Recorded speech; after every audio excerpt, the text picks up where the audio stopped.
In today's vlog guys, biyaheng Laguna uli tayo upang tuklasin at maramdaman natin ang lamig at ang ganda ng Kilangin Falls. Napakalinaw ng tubig dito guys at napakalinis din.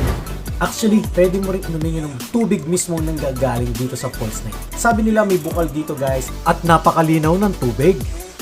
Kaya tinitiyak ko na mag-i-enjoy kayo sa pag-swimming dito guys. At dito nga pala matatagpuan yan, walang iba kundi sa Liliw, Laguna. Aside from Kilangin Falls guys, pinuntahan na rin natin yung next spot na matatagpuan naman sa Mahayhay, Laguna. Walang iba kundi ang Sprite Falls. Kaya ano pang hinihintay natin guys? Simulan na natin to. Let's go!